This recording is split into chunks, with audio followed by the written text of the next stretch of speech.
වර්තමාන යුද ඉතිහාසය වෙනස් කරන්න පුරුවන් ප්‍රබලතම අවියක් ගැන ඇහුවොත් හුඟක් අය හිතන්නේ අතිනවීන ජෙට්ටියානා හෝ දැවැන්ත මිසයිල ගැන. ඒත් අද ලෝකේම කතා වෙන්නේ ඉරානයේ නිෂ්පාදිත ශහීඩ් 136 වගේ කමිකාසේ ඩ්‍රෝන ගැන. මේ පුංචි යානය යුද පිටියේ ගේම් චේන්ජර් කෙනෙක් වෙලා තින්නේ ඇයි? සාමාන්‍යයෙන් එක් ක්‍රූස් මිසයිලයක් නිපදවීමට ඩොලර් මිලියන ගණනක් වැය වෙනවා. නමුත් ඉරාන කමිකාසේ ඩ්‍රෝන එක නිෂ්පාදන වියදම ඇමරිකානු ඩොලර් 20,000 50,000 අතරවෙනි ඉතා අඩු මුදලක්. මේ සාමාන්‍ය මෝටර් රථයක මිලටත් වඩා අඩු වියදමකින් නිපදවිය හැකි පියාඹන බෝම්බයක් කිව්වොත් නිවැරදි. කිලෝමීටර් 2,500ක් වගේ දුරක් යන්න පුළුවන් එමේ ඩ්‍රෝන එක බර කිලෝග්‍රෑම් 200ක් පමණ වන අතර ඒට කිලෝග්‍රෑම් 60ක සිට 50ක පමණ පුපුරන ද්‍රව්‍ය ප්‍රමාණයක් රැගෙන යන්න හැකි. ඉලක්කය හඳුනාගත් සැනින් එම ඉලක්කයේ මතටම කඩා වැටි කමිකාසේ ස්ටයිල් මුළු යානයම පුපුරා යමින් විශාල විනාශයක් කිරීමට මෙයට හැකියාව තියෙනවා. මේ වගේ ඩ්‍රෝන යාන ලක්ෂයක් පමණ ඉරානයේ සතුයි කියලා විශ්වාස කරනවා.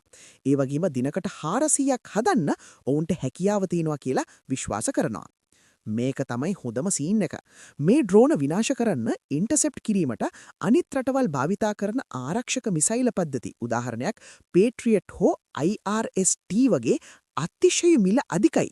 ඩ්‍රෝනයේ මිල ඩොලර් 20,000ක් වගේ වෙද්දී එය බිම හෙළන මිසයිලයේ මිල ඩොලර් මිලියන 2ක් පමණ වෙනවා. සරලව කිව්වොත් රුපියල් 10 කාසියක් විනාශ කරන්න රුපියල් ලක්ෂයක් වියදම් කරන්න වෙනවා වගේ වැඩක් මේකින් වෙන්නේ. මේ හරහා ප්‍රතිවිරුද්ධ රටේ ආර්ථිකය සහ ආරක්ෂක පද්ධතිය අඩපණ කිරීම මේ ඩ්‍රෝනවල ප්‍රධාන උපක්‍රමයයි. ඒ වගේම අඩු උසකින් යන්න පුරුවන් නිසා හුඟක් ආරක්ෂක පද්ධතිවලට වෙලාවකට මේක මගහැරෙනවා. ඉරානයේ හුඟක් වෙලාවට මේ ඩ්‍රෝන යානා දුසින් ගණනක් එක්ක තමයි බැලිස්ටික් මිසයිල් එවන්නේ. එතකොට ඩ්‍රෝන විනාශ කරන්න කාර්යබහුල වෙර අනිත් රටවල් වල මිසයිල විනාශ කරන පද්ධතිවලට මිසයිල මගහැරෙනවා. ඒ විතරක් නෙවෙයි කෝටි ගානක මුදලක් ඒ එකක් වෙනුවෙන් ඕන්ඩ වැය වෙනවා. සරලව මෙහෙම කියන්නම්. ඉරානයේ එවන මේ එක ඩ්‍රෝනයක් බිම දාන්න අපේ රටේ අවුරුදු ගාණක් දිනුම් මැදපු කප්රුක ටිකට් එකේ සුපිරි ත්‍යාගයේ උන කෝටි 60ක වගේ මුදලක් අනිත් රටවලට යනවා. හිතලා බලන්න ඩ්‍රෝන් 100 ගාණක් දවසකට එවද්දි යන මුදල ගැන. මේකෙන් රටවල් වල ආර්ථිකයට ලොකු පහරක් එල්ල කරන එකත් ඔවුන්ගේ අරමුණ වෙලා තියෙනවා.